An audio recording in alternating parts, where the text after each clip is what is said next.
नमस्कार, आप देख रहे हैं देश रोज़ाना। मैं हूं स्मिता सिंह और जैसा कि आपको पता होगा कि तीसरे चरण में जो पंचायत चुनाव हैं वो हो रहे हैं हिसार में, फरीदाबाद में, फतेहाबाद में और पलवल में। तो हम यहाँ मौजूद हैं पलवल के गांव अलावलपुर में और हमारे साथ हैं सतीश तेवतिया जी, जो कि सरपंच पद के उम्मीदवार हैं, प्रत्याशी हैं, जो चुनाव में उतर रहे हैं। तो आइए उनसे बात करते हैं और जानते हैं कि इस गांव की क्या समस्याएं हैं, अगर वो सरपंच बनते हैं तो कैसे उनका निदान करेंगे। तमाम बातों पर उनसे चर्चा करते हैं। मैं सबसे पहले अपनी गांव बस्ती को नमस्कार करना चाहूँगा और इसके बाद मैं बताना चाहूँगा कि हमारा जो 5 साल का जो कार्यकाल होता है ग्राम पंचायत का, वो अब से पहले जो कार्यकाल समाप्त होता है, 3-4 योजनाओं से हम देख रहे हैं कि समस्याएं हमारी ग्राम पंचायत सभा बनती है, लेकिन जो समस्याएं वो एज इट इज़ ऐसे कैसी रहती हैं, उनमें कोई समाधान नहीं होता।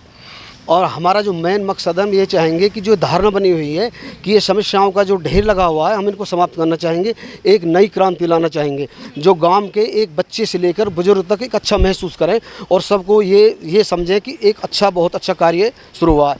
आप कह रहे हैं समस्याओं का ढेर लगा हुआ है, किस तरीके की समस्याएं हैं? जैसे कि सफाई नहीं होना, गांव में मच्छरों गंदगी फैलना, मच्छरों का इकट्ठा हो जाना, नई नई बीमारियों का फैलना, और इसके बाद में गंदगियों का, नालियों का साफ़ नहीं होना। और यहाँ अपना एक प्ले ग्राउंड है, पानी की समस्या हमारे सबसे पहले तो हमारी मेन समस्या है वो पानी की समस्या है। पानी की इतनी भारी समस्या है कि चारों तरफ जो सड़क बनी हुई है गांव के अंदर, इसमें कम से कम घुटनों तक पानी भरा रहता है और जो भी आने जाने वाले लोग हैं, बाहर गाँव से आते हैं, उनको बहुत भारी समस्या का सामना करना पड़ता है। कई बार तो ऐसा होता है कई व्हीकल गिर पड़ते हैं, उससे दुर्घटनाएँ घट जाती हैं। तो सबसे पहला जो हमारा मकसद है, हम इस समस्या से निजात दिलाएंगे लोगों को। इस पानी की जो समस्या भरी हुई है, सबसे पहला जो काम है हम इसको करेंगे। सबसे कितनी आबादी है गांव की? कम से कम 20-25 हज़ार की आबादी है, बच्चों से लेकर बुजुर्ग तक। अच्छा, स्कूलों की व्यवस्था कैसी है? स्कूल वगैरह? स्कूलों की व्यवस्था यहाँ मीडियम है, ना ज़्यादा बढ़िया कह सकते और ना घटिया कह सकते। प्राइवेट स्कूलों में तो अच्छा है, लेकिन सरकारी स्कूलों में इतनी फैसिलिटीज़ नहीं है। लेकिन सरकार तो अपनी तरफ से देती है, लेकिन उनका अच्छे ढंग से उनका पालन नहीं किया। आप पहली बार सरपंच के लिए? जी हाँ, मैं पहली बार ग्राम पंचायत अलावलपुर से सरपंच पद के लिए उम्मीदवार हूँ। अभी आपने बोला कि बहुत सारी समस्याएं हैं, समस्याओं का ढेर है, तो आपने क्या सोचा है, अगर आप जीतते हैं तो किस तरीके से जनता की उम्मीदों को पूरा करेंगे? क्या क्या विकास कराएंगे ग्राम स्तर पर?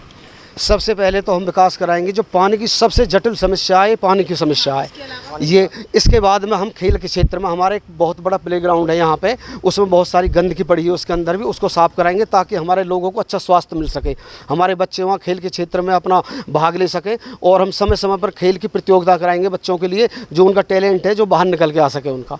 और हमारे स्वास्थ्य के लिए जो हमारे कुछ ऐसे हैं, जो हमारी लेडीज़ हैं, हमारे जेंट्स हैं और जो बुजुर्ग हैं, जो भी वॉक करने के लिए जाते हैं, उनको साफ़ सुथरा प्लेग्राउंड मिले और वो घूमने के लिए अपने स्वास्थ्य को अच्छा कर सके, अपनी बीमारियों से निजात पा सके। तो आपको उम्मीद है कि अलावलपुर की जनता जो है वो आपको चुनेगी, आपको चुनकर सरपंच के रूप में लाएगी?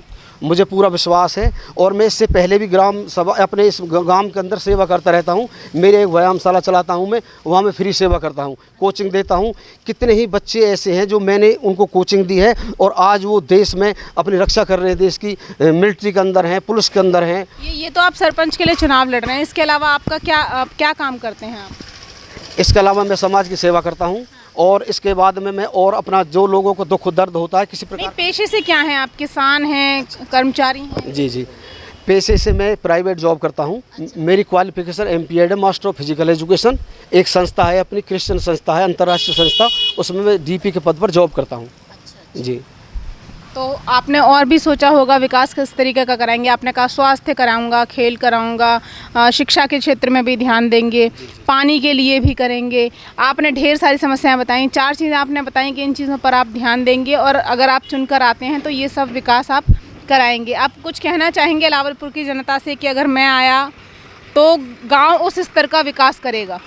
मैं सबसे पहले गांव की जनता से ये कहना चाहूँगा कि जो हमारे गरीब लोगों के साथ जो सौतेला व्यवहार होता है, सबसे पहले मैं उसको समाप्त करूँगा। अब क्या होता है कि जैसे कि राशन है, राशन मिलता है गरीब लोगों को, जो खाते पीते लोग हैं, जिनके पास कई एकड़ ज़मीन है, वो राशन का लाभ उठाते हैं और हमारे जो गरीब लोग हैं वो राशन से वंचित रह जाते हैं। तो राशन हमारा सब लोगों को मिलेगा। जैसे मकान है, मकान आते हैं, हमारी सरकार तरफ से ग्रांट मिलती है मकान बनाने के लिए, तो लोगों को ये भी पता नहीं होता कि कितने मकान यहाँ पास होके आए हैं और किन किन लोगों के मकान बने हैं। हम बाकायदा खुलेआम, अच्छा, जो प्रधानमंत्री पक्का आवास योजना है। जी जी जी जी, उसके अंतर्गत हम क्या करेंगे, हम अपनी गांव की पूरी सभा जोड़ेंगे और लोगों को ये बताएंगे कि हमारे पास सपोज करो 100 सवा से 150 जितने मकान हैं, इतने मकान बनवाने हैं हमको। हम लोगों से कहेंगे कि अपनी अपनी एप्लीकेशन लिख के हमको दो और हम उसके बाद हमारी कमेटी सर्वे करेगी, बाकायदा घूमेगी और सिचुएशन देखेगी कि किसका मकान पहले बनना चाहिए, कौन मकान बनवाने के योग्य है, कौन नहीं है। तो इस प्रकार का काम नहीं होगा कि एक मकान ऑलरेडी बना हुआ किसी का और एक के पास छत भी नहीं है। तो इस प्रकार का जो ये जो अंतर है इसको समाप्त करेंगे हम। इसके बाद में और जो भी सारी समस्या होंगी, जैसे कि बीपीएल कार्ड है, ऐसे बहुत से खाते पीते लोगों का बना हुआ है, हमारे गरीब लोगों का नहीं है, उसको भी हम समाप्त करने की कोशिश करेंगे। गुजरात का एक गांव सोलर सिटी बन गया है, आप अपने गांव को सोलर एनर्जी से जोड़ने की कोशिशें करेंगे? 100% करेंगे जी। और जितना भी लाभ मिल सकेगा हम अपने भाई लोगों को सबको साथ मिलके, जो हमारे पढ़े लिखे शिक्षित लोग हैं, समाज के लोग, उनको अपने साथ लेके चलेंगे, बड़े बड़े मंत्रियों से मिलेंगे और जो भी ग्रांट अब गांव के विकास के लिए आएगी उसको हम लाएंगे और ज़्यादा से ज़्यादा कोशिश करेंगे। अच्छा, अलावलपुर की कितनी जनता है जो किसान उससे जुड़ी हुई है और कितनी ऐसी आबादी है जो युवा हैं जिनको अच्छा रोज़गार मिला हुआ है, सरकारी नौकरियों में है?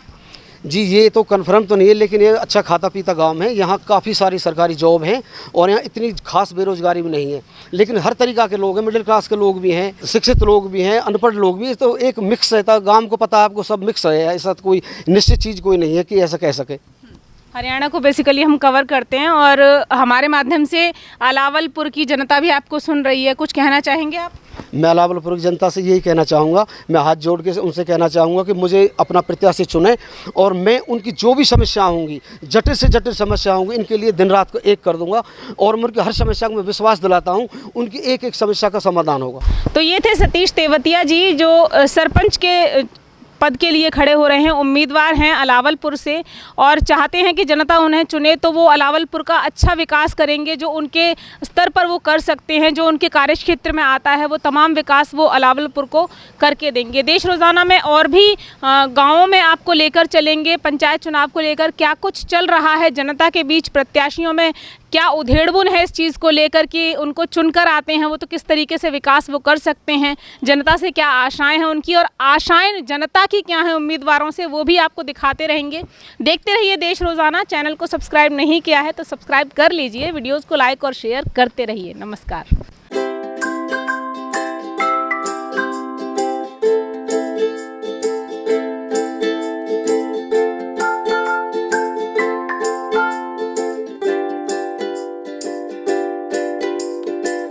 हमारे साथ जुड़े रहने के लिए देखते रहिए देश रोजाना का YouTube चैनल।